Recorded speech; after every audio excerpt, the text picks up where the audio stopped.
February महिन्यामध्ये प्रोटोकॉलचे उल्लंघन करून उपमुख्यमंत्री सुनेत्रा पवार यांच्या कारचं सारथ्य केल्यामुळे माजी आमदार अनिकेत तटकरे हे वादात सापडले।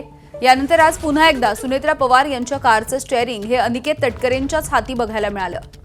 रोहा इथल्या कार्यक्रम स्थळावरून निघताच अनिकेत तटकरेंनी त्यांच्या वाहनामधून स्वतः ड्रायव्हिंग करत सुनेत्रा पवार यांना हेलिपॅडवरती पोहोचवलं। फेब्रुवारीमध्ये उपमुख्यमंत्री सुनेत्रा पवार यांच्या रत्नागिरी दौऱ्याच्या दरम्यान अनिकेत तटकरेंनी सुनेत्रा पवार यांची गाडी चालवल्यामुळे मोठा राजकीय वाद निर्माण झाला होता। शासकीय चालकाला बाजूला करून अनिकेत तटकरेंनी गाडी चालवली, त्यामुळे प्रोटोकॉल आणि सुरक्षेच्या मुद्द्यावरून विरोधकांनी टीकाही केली होती।